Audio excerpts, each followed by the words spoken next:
You need to leave, Dad. Tonight. And don't come back. His voice was cold, too cold for someone who once called me his hero. I froze halfway through setting my coffee mug on the counter, my hand trembling just enough to make the spoon rattle inside. The kitchen light flickered, throwing sharp shadows across the granite countertops I'd paid for with my retirement savings. What did you just say? I asked. My voice didn't rise. It didn't need to. The silence between us felt heavy enough to break bones. Ethan leaned against the doorway, arms crossed, wearing the same expression he had when he was 16, and thought he knew more about the world than I ever would. I said, "It's time for you to go. Sarah and I have been talking, and—" "Sarah?" I interrupted, my chest tightening. His wife's name felt like an intruder in my mouth. "She put you up to this?" "Don't make this harder than it has to be," he said, glancing toward the living room where I could hear the faint buzz of the TV. "We need our space. You've been here too long." Too long. My mind replayed the months, no, years, of me covering their mortgage when he was between jobs, paying off their car loan after the transmission blew, buying groceries when the fridge was empty. Too long apparently meant too many times I'd kept them from drowning. "It's my house," I said finally, each word like gravel in my throat. "Legally, sure," Ethan replied with a shrug that made my blood run cold. "But it's our home now. You said you'd help us get back on our feet. We're fine now. We don't need you anymore." I stared at him, and for a moment I saw the little boy who used to hold my hand crossing the street. But then he turned away, dismissed me like I was a guest who'd overstayed my welcome. "Dinner will be ready soon," Sarah's voice called from the living room, sweet and false. Ethan smirked faintly, as if to say you heard her. "Leave before she has to repeat it." My heart didn't just sink. It hardened. Every sacrifice, every late-night shift, every penny I'd poured into their comfort, gone in a single calculated eviction. I picked up my mug again, but the coffee had gone cold. "Fine," I said, "if that's what you want." His eyes narrowed, sensing something in my tone. "What's that supposed to mean?" I set the mug down slowly, letting the sound echo in the quiet kitchen. "It means," I said, meeting his gaze without blinking, "you'll regret this before the week is over." He laughed, actually laughed, as if the idea of me fighting back was absurd. That was his first mistake, because I wasn't leaving empty-handed. I didn't pack that night. Not because I was unsure about leaving, but because I wanted every minute in that house to settle into my memory, not as home, but as a crime scene. Every room was evidence of what I'd built for them, and what they'd taken. The kitchen alone could tell the whole story. The granite countertops? I'd installed them myself after Sarah complained. The old ones looked cheap. I remember sanding my hands raw, cutting each slab in the garage while the winter wind bit through my jacket. Ethan had been too busy that week, but he'd shown up in time to post a photo on social media with the caption, "Our new kitchen, finally!" The dining table oak, solid, the kind that could last generations, had been my father's. I'd refinished it, keeping the scratches from when Ethan was a boy, tiny etchings of family dinners and homework nights. Sarah had once suggested replacing it with something more modern. I told her it wasn't for sale. Now it sat in their dining room, surrounded by people who didn't understand what it had survived. I moved to the living room, my eyes catching on the leather couch. Another gift, bought after Ethan's promotion last year, fell through. Just until things pick up again, I'd told him as I signed the check. Now it was their couch, part of their curated life. The framed photos lining the wall felt like a cruel joke. Smiling faces, holidays, milestones. In most of them I was holding someone, a baby, a dog, a birthday cake. But with each passing year, my place in those pictures got smaller, farther in the background. By the last frame, I was just a shadow in the corner. It hadn't always been this way. After his mother died, Ethan and I clung to each other. He was only 17, barely a man, still a boy, and I promised I'd be there for him, no matter what. And I was. I took extra shifts, learned how to cook more than eggs and toast, even sat through endless parent-teacher conferences alone. When he graduated, I gave him his mother's watch. "She'd want you to have this," I said. He cried, and for a moment I thought I'd done something right. Then Sarah entered the picture. She was charming at first, attentive, polite. She brought over pies for Sunday dinner, asked about my week, even offered to help around the house. But little by little, her questions shifted from polite interest to invasive curiosity. "How much do you make at the plant? Do you have any retirement savings? Why keep such a big house when it's just you?" I told myself she was just being practical. That's what love does. It makes excuses for strangers wearing familiar smiles. 2 years into their marriage, they were drowning in debt from a house they couldn't afford and a lifestyle they couldn't maintain. I stepped in without hesitation, covered their mortgage when Ethan's hours got cut, paid for Sarah's car repairs after she hit a curb, took them grocery shopping when the fridge was empty and their pantry echoed. Every time, I told myself the same thing. This is what family does. But family doesn't hand you an eviction notice in your own kitchen. Family doesn't make you a guest in a house built with your money, your sweat, your love. As I stood in the hallway that night, my hand resting on the banister I'd carved myself, a quiet understanding settled over me. I had raised a man who thought loyalty had an expiration date. I went to my room and opened the bottom drawer of my desk. Inside was a folder, one I hadn't touched in years. Mortgage papers, insurance policies, bank records, each one a key to the life Ethan and Sarah believed was untouchable. I sat on the edge of my bed, the folder heavy in my lap. Outside my window, the wind rattled the trees, and somewhere in the house I heard Sarah laughing at something on TV. That laugh was going to sound very different soon, because if they thought telling me to leave was the end of the story, they were about to learn that I'd only just started writing it. The next morning I woke up before the sun. Not out of habit, sleep had been a stranger since last night, but because I couldn't shake the image of Ethan's smirk, that smug little twist of his mouth when he thought he'd won. I stared at the ceiling for a while, letting the plan form in the dark. Every detail had to be clean, precise, and invisible until the moment it hit. I made coffee, the strong kind I'd learned to drink on night shifts, and sat at the kitchen table with my folder. The papers smelled faintly of cedar from the desk drawer, a scent that reminded me of the past, but this morning it felt more like gunpowder. The first document was the mortgage agreement. My name, only my name, was on that deed. The house they lived in, the one they claimed as theirs, was mine in every legal sense. And just like I'd signed the papers to make it theirs in practice, I could sign other papers to take it back. The second was the insurance policy. Both their cars were under my coverage, Sarah's shiny SUV and Ethan's truck I'd co-signed for. Without my signature, they wouldn't last a week on the road. Then there were the credit cards. Sarah had a knack for accidentally charging big purchases to my accounts. Flights, furniture, emergency spa days.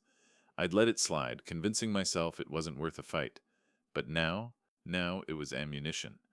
The last piece was my savings account, the one with the automatic transfers I'd set up for their mortgage payments. I stared at the line item, $1,009 every month for 3 years. My blood boiled at the total, but beneath the anger was something sharper. Satisfaction. Because with one call, I could make that number disappear forever. I picked up my phone, my thumb hovering over the bank's contact. But I didn't dial, not yet. Timing was everything. If I pulled the trigger too soon, they'd have time to recover. I needed them to feel safe first.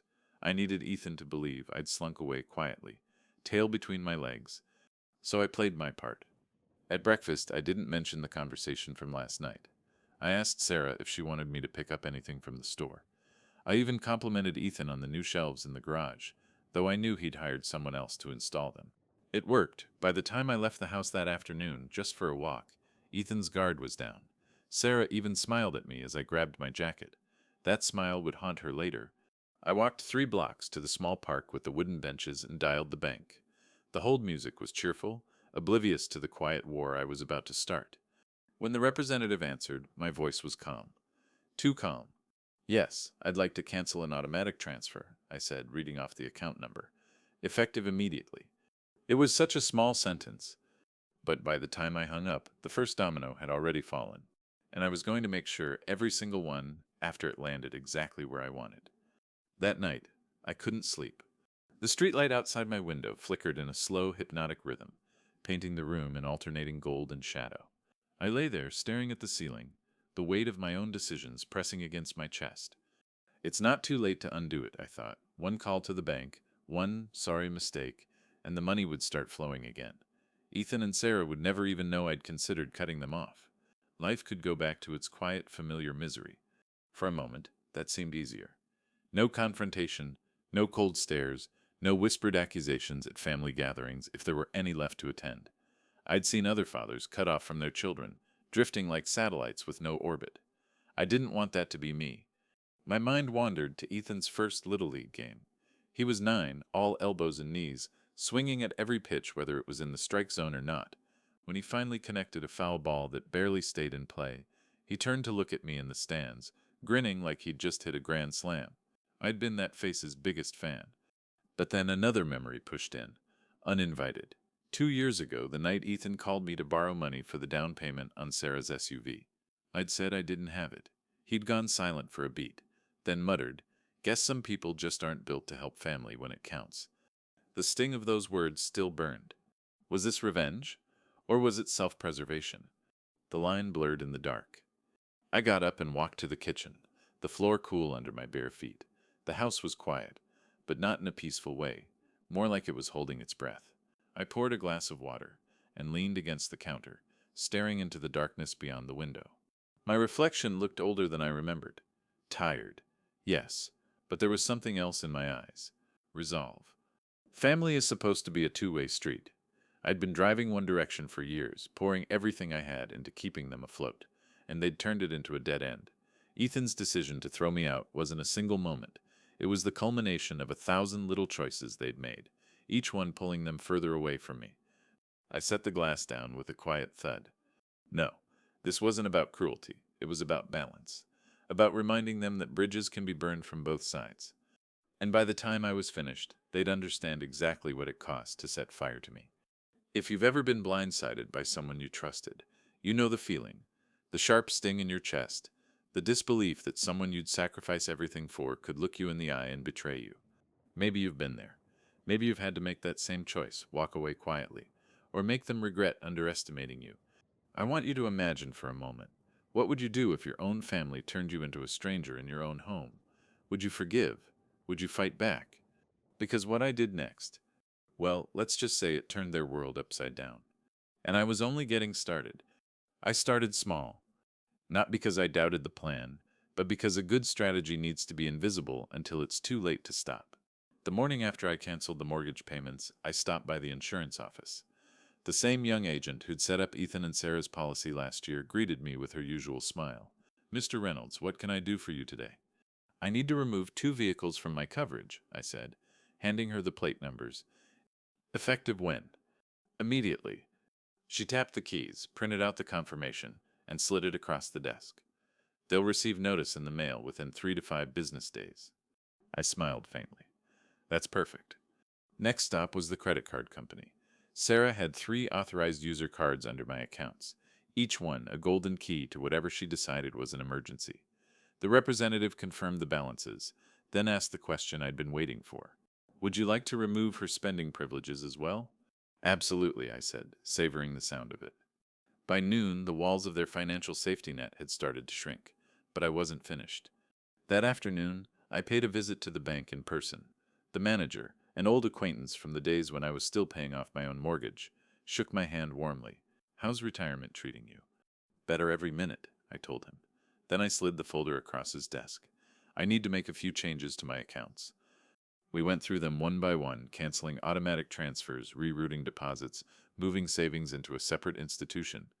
I left the bank with a cashier's check in my pocket and the distinct feeling of fresh air in my lungs. For the first time in years, my money was mine, and they didn't suspect a thing. When I got back to the house, Sarah was in the kitchen, scrolling through her phone, a glass of wine balanced precariously near the edge of the counter.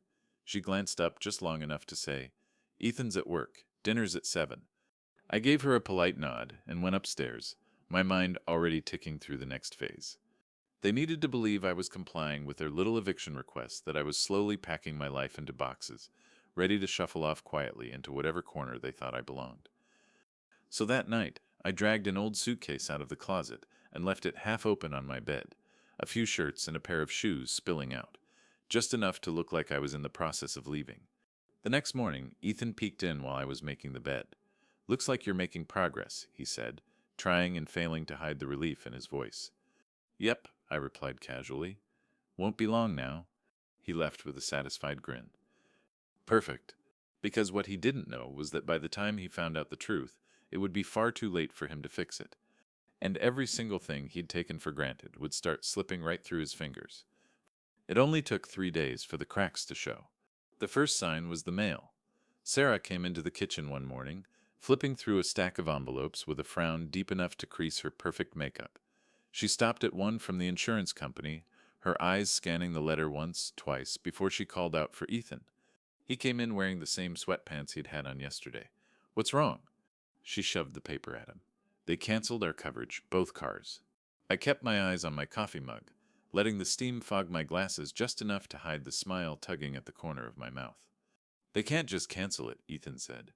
"They can if the policyholder says so," I murmured, not looking up. Silence.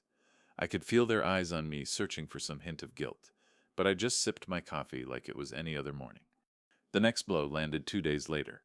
Sarah's voice rose from the living room, sharp and panicked, as she argued with someone over the phone. "What do you mean my card was declined? I just used it last week."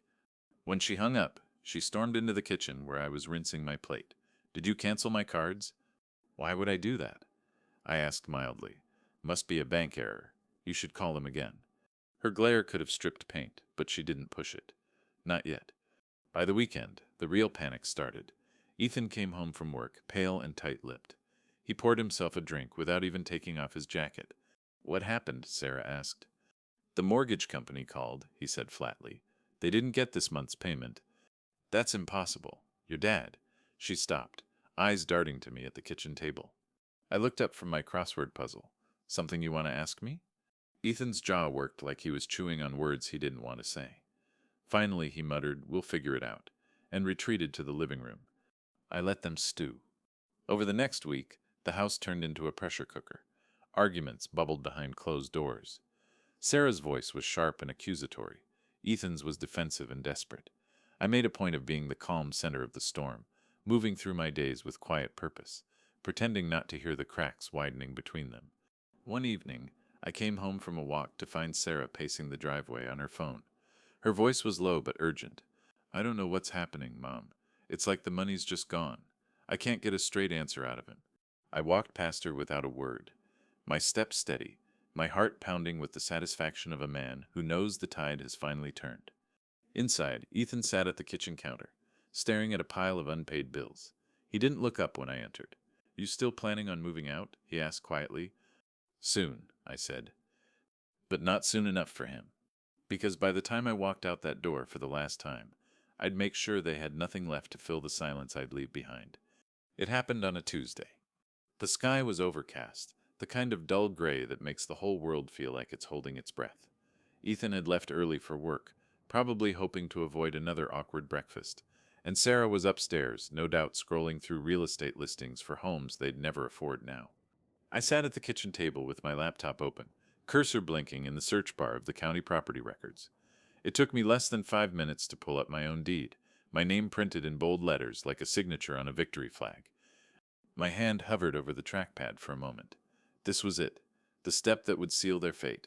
Once I did this, there would be no chance of reconciliation, no possibility of them talking their way back into my good graces. I clicked on the link for property transfer request. The process was simple. Too simple, really. A meeting with my lawyer to draft the sale paperwork. A signature on the dotted line. And in less than 3 weeks, this house, the one Ethan and Sarah called home, would belong to someone else entirely. I already had the buyer lined up. A former colleague, Mark Jensen, had mentioned over coffee last month that he and his wife were looking for a place in this neighborhood. They were ready to pay cash. All I had to do was say yes. And I did. The call to Mark was short. His excitement was genuine. "We'll take it," he said without hesitation. "Send me the details, and we can close fast." I sent him the details. That evening, Ethan came home to find me in the living room, a manila envelope on the coffee table in front of me. "What's this?" he asked. "Paperwork," I said. "For the sale of the house." His face went pale. "Sale of the— what are you talking about?" "I'm selling it," I said plainly. "Closing in 3 weeks. You and Sarah will need to be out by then." He laughed once, sharp and humorless. "You can't just—" "I can," I interrupted, my voice steady. "My name is on the deed, my signature on the mortgage, my choice where I live and who lives here." Sarah appeared in the doorway, eyes wide. "You're kicking us out?" I met her gaze without flinching. "I'm reclaiming what's mine." Ethan's hands curled into fists at his sides. "You'll regret this," he said through clenched teeth. "No," I replied, leaning back in my chair. "The only thing I regret is not doing it sooner." That was the moment the bridge between us burned to ash. And I didn't bother looking back. They didn't come to me right away. For the first few days after I told them about the sale, the house was filled with the sound of frantic phone calls and hushed arguments. They were scrambling, calling banks, relatives, anyone who might lend them enough to buy time. By the end of the week, Sarah appeared at my bedroom door. Her tone was softer than I'd heard in years. "Can we talk?" I looked up from my book, deliberately slow. "About what?" She stepped inside, clasping her hands together like a schoolgirl rehearsing a speech. "We overreacted. Ethan and I, we were stressed, and we said things we didn't mean." "That so?" I asked, keeping my voice neutral. "Yes," she continued quickly. "And we've been thinking, maybe you don't have to move out right away. You could stay here as long as you want. We can make it work." The words were sweet, but her eyes gave her away. This wasn't about reconciliation. It was about survival. "Sarah," I said, closing my book, 3 weeks ago you told me I'd been here too long. What changed?" She hesitated, just long enough to confirm what I already knew. "We value family, and this is a family home." I almost laughed. "No, this is my home, and soon it'll be someone else's." Her smile tightened. "You don't have to do this. Think about Ethan. Think about—" "Ethan can speak for himself," I interrupted. As if on cue, he appeared in the doorway. His voice was careful, like he was trying not to spook a wild animal. "Dad, we've been looking at our options. If we can get a short-term loan, maybe you could transfer the deed to us. We'd pay you back." I raised an eyebrow. "Like you paid back the car loan, or the down payment, or the groceries." His jaw clenched. "This is different." "No," I said evenly. "It's exactly the same." For a moment they stood there together, Sarah with her practiced smile, Ethan with that blend of defiance and desperation. I could almost see the calculations in their heads, the belief that if they just said the right combination of words I'd fold like I always had. But not this time. "I've already signed the papers," I told them. "The sale's moving forward." The hope in their faces flickered, then died. Sarah looked at Ethan, searching for backup. Ethan just stared at me, the weight of reality settling on his shoulders. Without another word, they turned and left my room, their footsteps heavy on the stairs. I went back to my book. The chapter was good, but not as good as the quiet satisfaction settling over me, because they still thought this was about a house. They hadn't realized yet it was about everything. It was the Monday before the closing date when the twist came, not for me, but for them. I was sipping my morning coffee when Ethan stormed into the kitchen, phone clutched so tightly his knuckles were white. "Did you take money out of our joint account?" I looked at him over the rim of my mug. "What joint account?" "The one we've been using for bills," he snapped. "The one you set up when you first moved in." I smiled faintly. "Ethan, I closed that account 3 weeks ago. You didn't notice?" His eyes widened. "You? What?" Before I could answer, Sarah burst in, her hair still damp from the shower. She was holding her own phone, her voice shrill. "The credit union just called. They're repossessing my SUV. They said the insurance lapsed and payments are past due. How is that possible?" I set my mug down, savoring the moment. I guess those things happen when you rely on other people's generosity. "You think this is funny?" Ethan's voice cracked between anger and panic. "I think it's reality catching up," I said. That's when the real blow hit. Ethan's phone buzzed again, and this time his face went pale as he read the message. "Our loan application got denied. They said our credit score dropped 50 points because of missed mortgage payments and high utilization." Sarah's voice broke. "We can't get another place without that loan." I shrugged. "Guess you'll have to be creative." Ethan slammed his phone down on the counter. "You've destroyed us." "No," I said, standing slowly. "You destroyed yourselves the day you decided I was expendable." For a long moment the kitchen was silent, except for the hum of the refrigerator. I could see them both working through the realization this wasn't just about losing the house. Their safety nets, their credit, their cars, all of it was gone. And then the unexpected happened. My phone rang. The caller ID read Mark Jensen, the buyer. I answered on speaker. "Hey, Mark." "Morning. Just wanted to let you know we're ahead of schedule. If you're ready, we can close this Friday instead of next week." I glanced at Ethan and Sarah. "Friday works perfectly." When I hung up, Ethan's voice was barely above a whisper. "That's 3 days." "Plenty of time," I said, walking toward the door. "Start packing." The look on their faces as I left the kitchen was almost enough to make me feel sorry for them. Almost, because the truth was, the real twist wasn't that they were losing everything so quickly. It was that they still hadn't realized this was me being merciful. Have you ever watched someone dig their own grave, one careless choice at a time, and then blame you when they finally fall in? That's what I was seeing now. Two people who'd built their entire comfort on my back, suddenly realizing the ground beneath them was gone. And the best part, they still thought there might be a way out. But some bridges, once burned, can never be rebuilt. If you were in my position after years of sacrifice, after being told you were no longer welcome, would you offer them a hand or let them feel the fall? Because in 3 days, they were about to feel every inch of it. And I wasn't going to look away. Closing day arrived like a storm front. The air felt charged, heavy, as if the house itself knew it was about to change hands. Mark and his wife were scheduled to walk through the property at 10 a.m., and I made sure Ethan and Sarah knew about it. At 9:45, their things were still scattered everywhere. Half-packed boxes, clothes draped over chairs. Sarah's shoes lined up neatly in the hall like they owned the place. I stood in the living room, watching them scramble. Ethan was shoving a pile of mail into a drawer when the doorbell rang. Sarah froze mid-step. "Who's that?" "The new owners," I said calmly. "Be polite." When I opened the door, Mark stepped inside with his wife, both of them smiling. "Morning, Jack. Ready for us to take a look?" "Of course," I said, stepping aside. "Come on in." Ethan's expression soured the moment he realized who they were. Sarah pasted on a brittle smile that fooled no one. Mark glanced around, taking in the crown molding, the polished floors, the sunlight spilling through the bay window.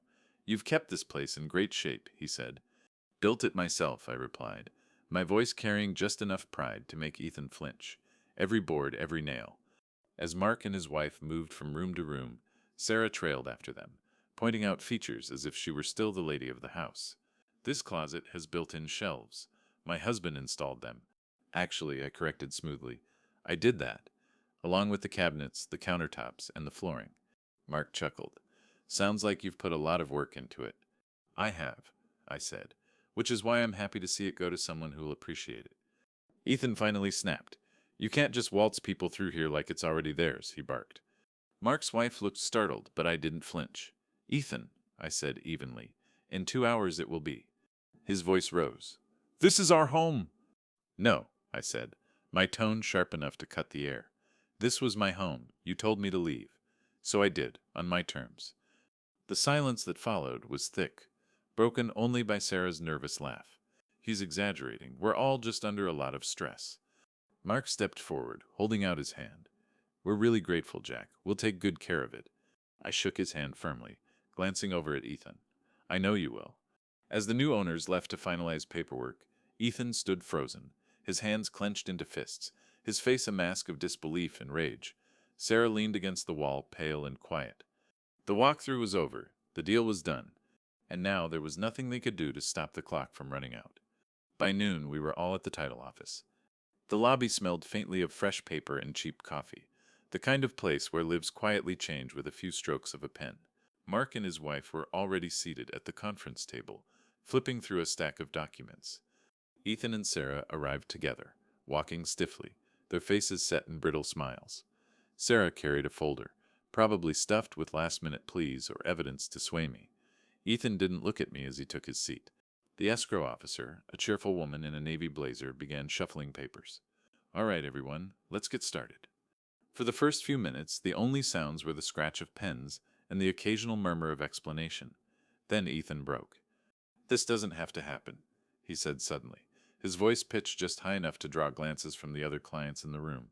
"Dad, we can work something out." I kept my eyes on the page in front of me. "It's already happening." Sarah leaned forward, her tone honeyed but desperate. "You don't understand what this will do to us." "I understand perfectly," I said, signing my name to another document. "That's why I'm doing it." Mark shifted uncomfortably, glancing between us. The escrow officer cleared her throat.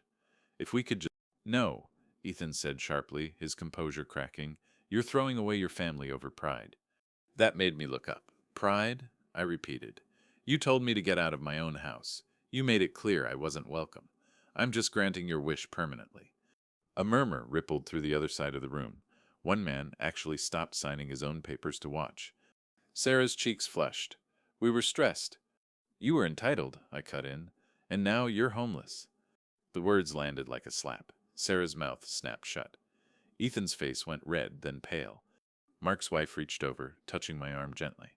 "We can finish the signing in private if you'd prefer." "No need," I said. My gaze locked on Ethan. I want them to understand this isn't a mistake. It's a choice, my choice. The final document slid across the table toward me. I signed it slowly, deliberately, and pushed it back to the escrow officer. That's it, she said brightly, gathering the papers. Congratulations to the new owners. Mark shook my hand again, his grip firm. We'll take good care of it. I know, I said, and for the first time in weeks, I felt something close to peace. Behind me, I heard Ethan's chair scrape against the floor. You'll regret this, he muttered, his voice low and venomous. I didn't turn around. No, I said over my shoulder. I'll remember it. And with that, I walked out of the office, leaving them to face the echo of their own words. The first time I drove past the house after the sale, it didn't feel like mine anymore. Mark and his wife had already painted the shutters a deep navy, and the flower beds were alive with bright spring blooms. The air around it felt lighter, freer, like the place itself was relieved to be in new hands. Ethan and Sarah were nowhere to be seen. I'd heard through a mutual acquaintance that they were staying in a cramped apartment on the other side of town. 2 bedrooms, thin walls, a constant hum from the traffic outside. Not the lifestyle they'd curated on my dime. Apparently the adjustment hadn't been smooth. Without the house, their credit wrecked, and no reliable transportation, Sarah had taken a part-time job at a boutique. Ethan was bouncing between contract gigs, each one shorter than the last. I didn't feel sorry for them. For years, I'd carried their weight without complaint, always telling myself it was for family. But family is a two-way street, and they'd turned ours into a dead end. The day after the closing, I moved into a small but well-kept place near the lake. It wasn't grand, but it was mine. Paid for in full, no debt, no strings attached. I kept the furniture I wanted, sold the rest, and used the extra money to fix up the porch where I now drink my coffee every morning. One Saturday, while I was sanding the porch rail, I got a text from Ethan. Just one line, "You've ruined my life." I stared at the screen for a long moment before typing back. "No, son, I just stopped funding it." He didn't reply. I suppose part of me had expected more anger, pleading, maybe even an apology, but silence suited me just fine. It meant they'd finally realized that the bridge was gone, and there was no rebuilding it. In the weeks that followed, I rediscovered things I hadn't realized I'd lost. Quiet mornings. The pleasure of cooking, for one. Long walks without checking my phone for emergencies that were never mine to solve. Sometimes, while I'm watching the sun dip behind the lake, I think about the moment Ethan told me to leave. How certain he looked. How final his words sounded. I wonder if he remembers them now with the same clarity I do. The irony is, I did exactly what he asked. I left. Just not in the way he ever imagined. It's strange how quickly life can shift once you cut away the weight that's been holding you down. 3 months after leaving the house and Ethan and Sarah, I barely recognized the man I used to be. My mornings start with the sound of water lapping against the dock behind my new place. The lake is calm at sunrise, a sheet of glass reflecting the sky in soft pastels. I drink my coffee on the porch, wrapped in the quiet hum of nature instead of the tense silence of a house where I was no longer wanted. I've started small projects again. Fixing the old rowboat that came with the property, building a cedar bench for the yard, even restoring my father's oak table, the same one I'd left behind, stripped of its history by people who never understood its worth. The work is slow, methodical, but it fills me with a satisfaction I haven't felt in years. Every so often I hear bits of news about Ethan and Sarah. A mutual friend mentioned they'd moved again, this time into an even smaller place, after struggling to keep up with rent. Sarah sold her SUV for a fraction of what it was worth. Ethan's been picking up handyman jobs. Ironic, given how he used to mock my old-fashioned skills. I don't keep tabs on them out of spite. If anything, I do it as a reminder of what happens when you burn your bridges without thinking about how you'll get across the river later. Some people might call what I did cruel, but cruelty is taking without gratitude. Cruelty is using someone until they're dry, then discarding them when they're no longer convenient. What I did was draw a line, a final one. One evening, while I was cleaning out an old tackle box, I found something I hadn't seen in years. A photo of Ethan when he was 10, grinning ear to ear while holding up the first fish he ever caught. I'd been standing right behind him in the picture, my hands resting on his shoulders. For a moment, my chest tightened. I remembered the boy he used to be, the one who thought the world of me. But then I remembered the man he became, and the choice he made in that kitchen, telling me to leave. Love doesn't vanish overnight, but trust does, and without trust, there's no foundation to build on. Now my life feels lighter, not because I've erased the past, but because I've reclaimed my future. I'm no longer the man waiting for the next call, the next crisis, the next demand. I'm living on my own terms, in a home that's truly mine, surrounded by things and people who earn their place here. Sometimes, when I watch the sun dip low over the water, I think about the last words I said to Ethan in that title office. I'll remember this. And I do. Not as a wound, but as a lesson. Because the moment you realize you can walk away without looking back, that's the moment you take your life back. Sometimes, the hardest part of letting go isn't walking away, it's realizing you should have done it sooner. Family should be about love, respect, and trust. Without those, all you have is blood and history, and neither is enough to build a life on. I used to think cutting ties meant losing something. Now I know it means making room for something better.